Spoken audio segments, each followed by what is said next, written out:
Now we're on to part 2 of our factoring sequence, and again, we're only going to know 4 of the ways of factoring. There's actually a few more that will trickle in as we need to. So for today, we've already learned GCF and we've learned difference of square. No, I'm sorry. We learned GCF and we use grouping. Now we want to learn difference of squares and starting with trinomials. I say A equals 1 because when what I mean by A is in standard form. This is what our trinomials will look like when we're going to factor them. And this A, when it's 1, is a different process than when A is larger than 1. So that's why we're learning it in pieces. And so you have to know which way to work it for each one. Again, I want to remind you why we're doing this. Because it seems like it's totally separate than what we've been doing with parabolas, but it's actually not. If I have any parabola facing down, what we're trying to find are these little points where it crosses the x-axis. And in order to do that in Chapter 3, we have to know factoring. Here's a recap of our flowchart that we saw in the last video.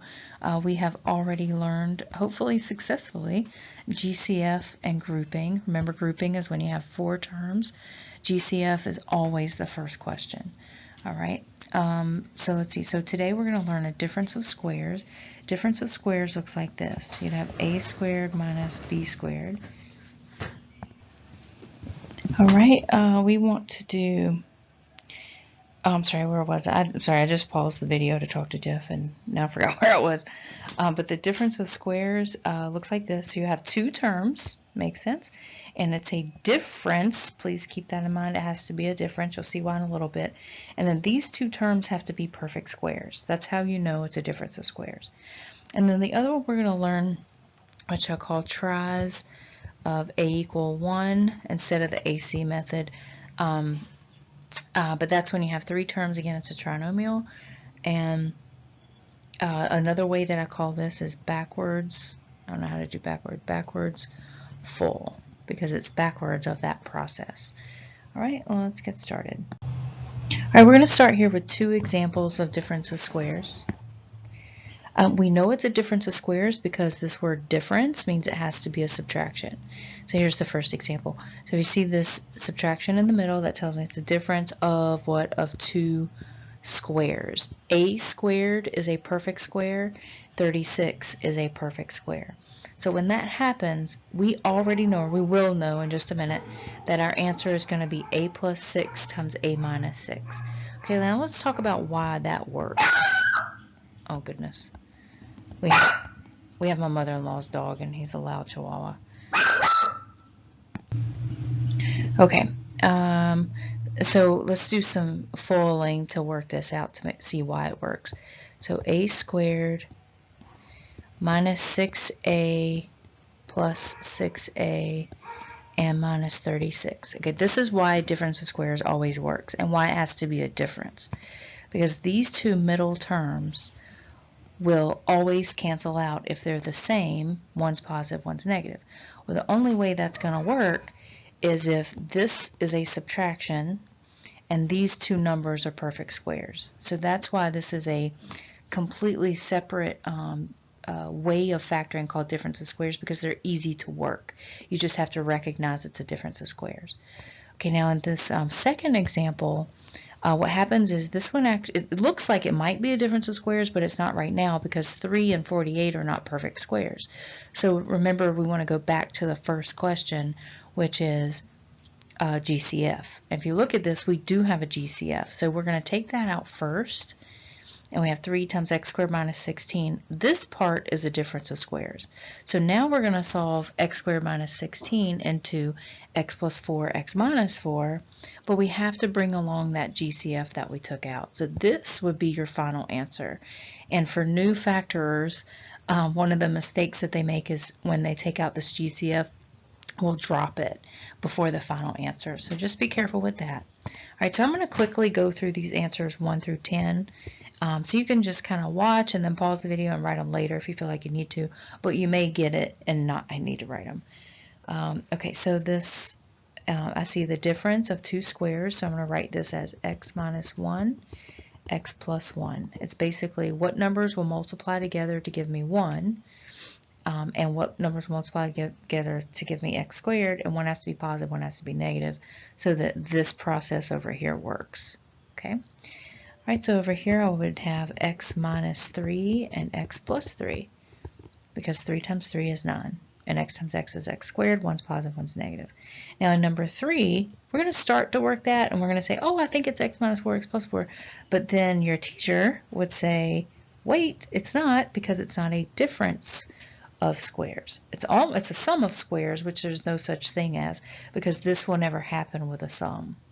Okay, so we're going to say, in that case, if something can't be factored, like the numbers 5, 17, numbers like that are called prime. So anytime that something can't be factored, we call it a prime number. Okay. All right. The next one would be x minus 5 and x plus 5. Okay. The next one, ooh, this might be tricking you, but actually it's not. This is a difference of two perfect squares. So when we set this one up, we're going to think, how do I write 9y squared to multiply it as the same thing to get 9y squared? Well, that would have to be 3y and 3y. Okay, it's still a perfect square. 16 would be 4 and 4. One's positive and one's negative. Doesn't matter which one, they just have to be different. Okay, so following that logic, the next question is going to be 2x plus 5 and 2x minus 5. All right, now might be a good time for you to kind of pause, think about the answer before I do it, and then replay to see if you're getting the answers right, just to test yourself. This one would be 3x minus 1 and 3x plus 1. All right, this one would be a minus x, a plus x. This one will be still a difference of two squares. It will be 5 minus m and 5 plus m. The next one will be x plus 4y, x minus 4y. Okay, the next type we're going to learn is called trinomials. And trinomials specifically where the a is equal to 1. And that's because it's a different process than the other. So what we're trying to do here is to create something like two parentheses like this, where, let's say this way. Okay, so if we distribute that, we're going to have x squared plus 3x plus 2x plus 6. So the questions that I'm going to be giving you when we work backwards are going to be in this form, and I'm going to ask you to give me that form. So this is going to be your final answer. This part's going to be your final answer now, because we're working backwards from multiplying. All right, so one thing I want you to keep in mind is these two middle terms, 3x and 2x, always get added together, and that's going to make a difference when we solve these questions. Okay, so we're going to take question 1 as an example. I see that it's a trinomial, so I'm going to automatically set two sets of parentheses. And I want my factors of 48. So where we're going to start is always with this last number, c, and we're going to think about all the factors of 48. So let's see, 2, 24, I think 3 and 16. Let's see, we have 4. You won't have to do this every time. I'm just doing it for the first time so that you can get an idea. But you're going to think about all of these as pairs, and then the other one would be 6 and 8. Okay, so what I want to do is I want to find the pair. So I've got 1, 2, 3, 4, 5 different options. You can't split these numbers up. It's 1 and 48, 2 and 24, 3 and 16.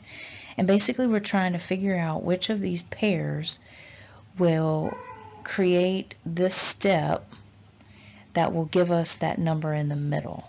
So what we're trying to get is a 14. So we need to know which of these two sets will add to give me 14. Well, if I add here, I'm going to get 49. So I know it's not that one.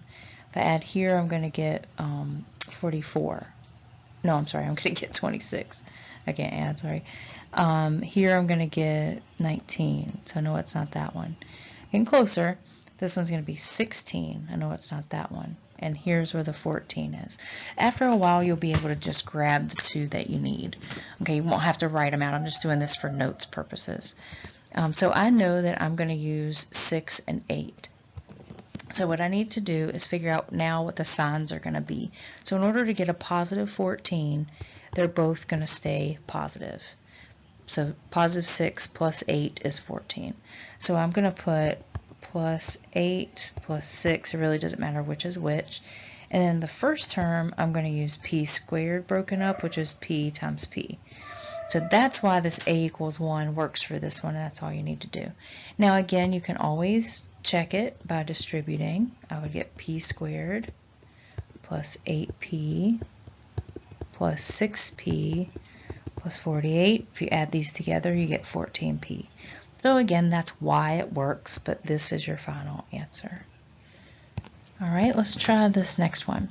So I'm going to think about my factors of 16. Now I specifically want the factors of 16 that will add. I always look at this number to know, I'm sorry, the sign tells me if they add or subtract. That will add to give me 10. So I have, I think that's going to be 8 and 2. So I don't even need to, after you realize what you're doing, you don't need to list them all. So I'm going to use positive 8 and a positive 2.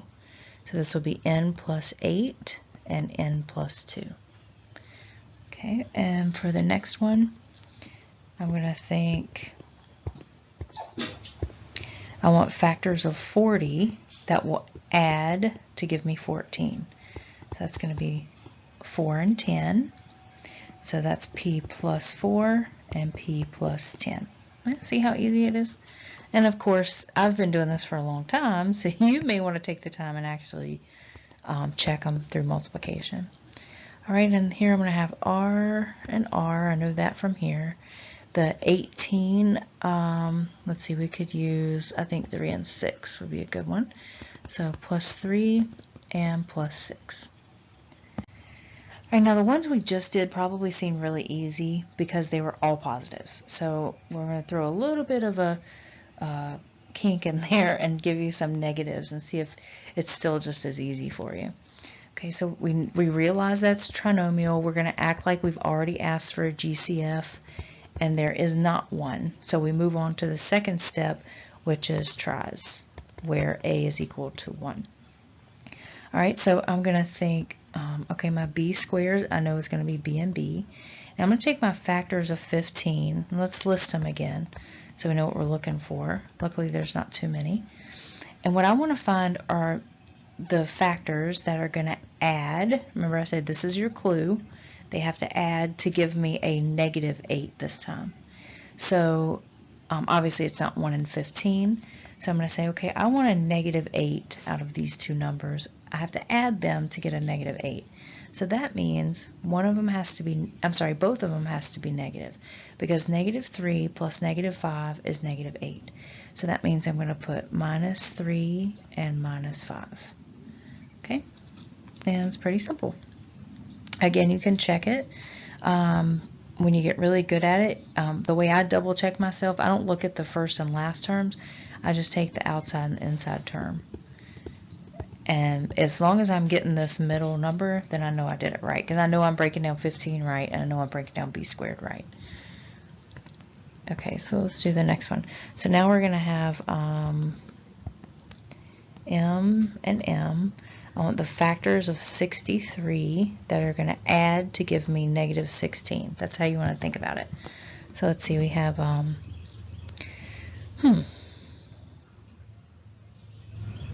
3 and 21. That's not going to be it.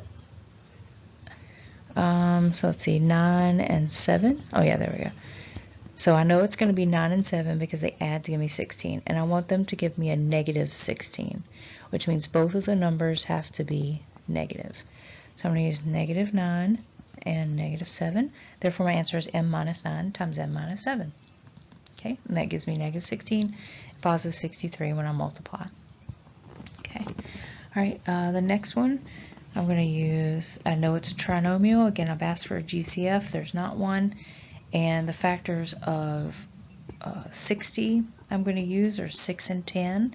Now careful, because this time it says they have to subtract to give me 4. So that's what I've already written, 6 and 10, because I knew that. I forgot to say it, but I'm looking for subtraction for 4. And when I work it, though, it has to give me a -4, so keep that in mind too. So the subtraction part just helps me figure out which terms it is. Now it comes where I have to try to work with the signs to get that -4, knowing that I'm going to be adding them. So the larger number, 10, has to be larger, has to be negative, and the 6 has to be positive. And just think about it. If you add 6 minus 10, you get -4. So that's how I know that that's my right setup. So one of these sets of parentheses, one has to be +6 and one has to be -10. Now I know I'm going to get this question tomorrow, so I'm going to go ahead and tell you now. And if anybody in class asks this question and who did not, that means they didn't watch this video, then I want everybody to go, oh, like that if somebody asks. So if somebody raises their hand and says, does it matter if I have them in the same order? Does it matter if I have k plus 6 times k minus 10 or k minus 10, k plus 6? Does it matter if it's the same in order? Everybody together go, oh, like that. Because that means they did not do their homework and didn't watch this video. And so I'm going to go ahead and tell you the answer. The answer is yes. Yes, meaning it does not matter. Because think about multiplying any numbers. 4 times 3 times, let's say 4 times -3 is -12. Well, -3 times 4 is also -12. So it doesn't matter what order they're in. Now the signs matter, like the 10 has to be negative and the 6 has to be positive, but in terms of these two, it does not matter what order they're in. All right, so get your grumpy faces ready for that in class tomorrow, because I know somebody's going to ask. They always do. All right, so we're going to have M and M, and the factors of 6. I want that one. Now be careful with this one. This one's pretty tricky. That will subtract to give me 1. Okay, so that's how you want to think about this. So my options are 1 and 6 or 3 and 2. So 3 and 2 it's going to be, and I want to get a positive 1. Well, if I want a positive 1, then that means 3 has to be positive and 2 has to be negative. That's because if I add this, if I take this comma out of here, I have 3 minus 2, which is positive 1. So that will be a positive 3 and a negative 2. Okay, this would be a good time for you to pause the video and try it on your own, try all 8, and then just start the video when you need to see it. Okay, so do it at your own pace. I know that this one is going to be a difference of squares because I see the difference of 2 squares. This one is also going to be a difference of squares. Now this one is trinomials and it has a equal to 1.